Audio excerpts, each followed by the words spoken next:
नमस्कार, माझ्या यूट्यूब चॅनलवरती पुन्हा सर्वांचे स्वागत आहे. तर मला आधीच थोडी देवांची आवड आहे, श्रद्धा पण आहे, अंधश्रद्धा मुळीच नाही. तर आपल्या पुराणातील कथा खूप गाजलेल्या आहेत, गायलेल्या आहेत. आपले महान गायक प्रल्हाद शिंदे, त्यांचा आवाज अजूनही कानात गुंजन घालतो, म्हणजे ऐकायला येतो सतत. सत्यनारायणाची कथा तर नेहमी कानावर येतच असते. तर मी एक अशी छोटीशी कथा तुमच्यापुढं समोर गाण्याचा प्रयत्न केलेला आहे. तर ही कलियुगाची कथा आहे, शेवटपर्यंत ऐका. मी फक्त प्रयत्न केलेला आहे, मला तसं गाता येणार नाही, पण माझ्या मनाची इच्छा आहे. तर ती शेवटपर्यंत ऐका तुम्ही. तर ह्या कथेचं नाव आहे कलियुगाची कथा.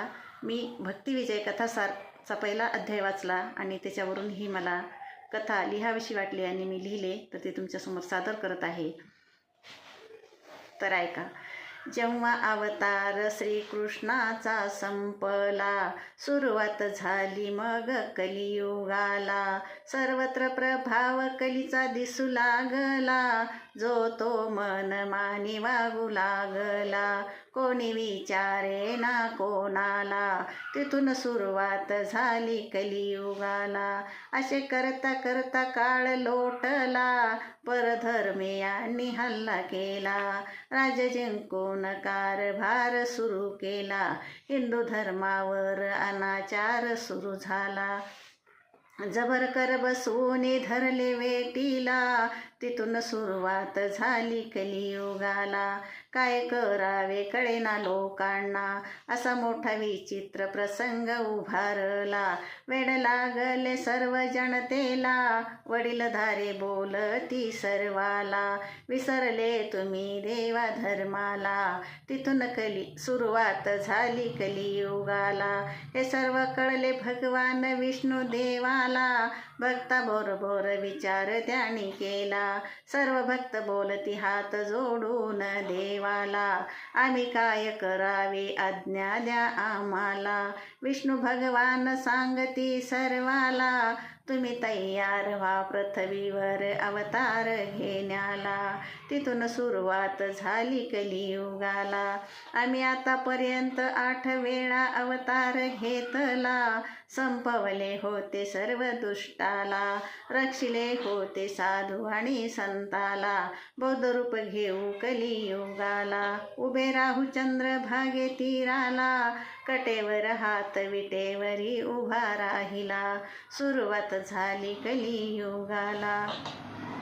विष्णुदेवाने ठरवून दिले सर्वाला, रक्षण संत सज्जनाचे करण्याला. पंढरपुरी दिंडी वनात उद्धवाला, शिंपी नामदेव नामे जन्म घेण्याला. मथुरा वृंदावनात अक्रूराला, पश्चिम भागात संत रामदासाचा जन्म दारुकाला.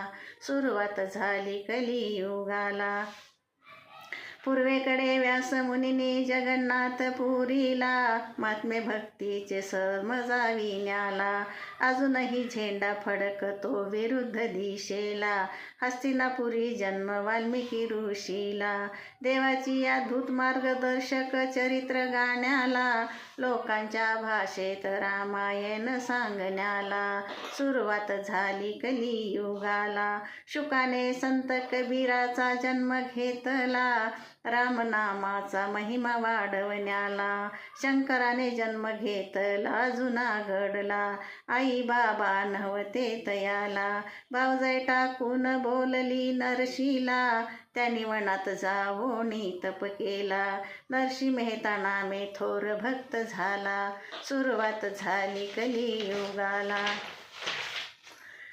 मग विष्णू भगवान बोलले सर्वाला, मी ज्ञानेश्वर रूपी महाराष्ट्रात येईन जन्माला. गीतेचा अर्थ सोपा करून सांगण्याला, सोपानाचा अवतार दिला ब्रह्मदेवाला. सदाशिव निवृत्ती अवतार घेतला, मुक्ताईचा अवतार दिला आदिमायेला. सुरुवात झाली कलियुगाला. अशा प्रकारे जगाचा उद्धार करण्याला, देवदेवतांनी अवतार घेतला. त्यांनी नामस्मरणाचे महत्त्व सांगितले. लोकांना सदाचार शिकविला, तयार केले श्रद्धा टिकविण्याला. सुरुवात झाली संत चरित्र गाण्याला, सुरुवात झाली कलियुगाला. म्हणून सांप्रदायिक पंथ निर्माण झाला, आनंद झाला सर्व लहान थोराला. वर्णिले मी भक्ती विजयातील कथेला, सर्वांनी ऐकावी ही विनंती आपल्याला. पुन्हा पुन्हा वंदन हरी चरणाला, एकमुखाने विठ्ठल विठ्ठल बोला, एकमुखाने विठ्ठल विठ्ठल बोला. अशी ही मी वाचलेल्या अध्यायाची कथारूपात रचना केलेली आहे आणि ती तुमच्यासमोर सादर केलेली आहे. तरी मन लावून ऐका, आनंद घेत राहा, आनंद देत राहा. पुन्हा पुन्हा धन्यवाद.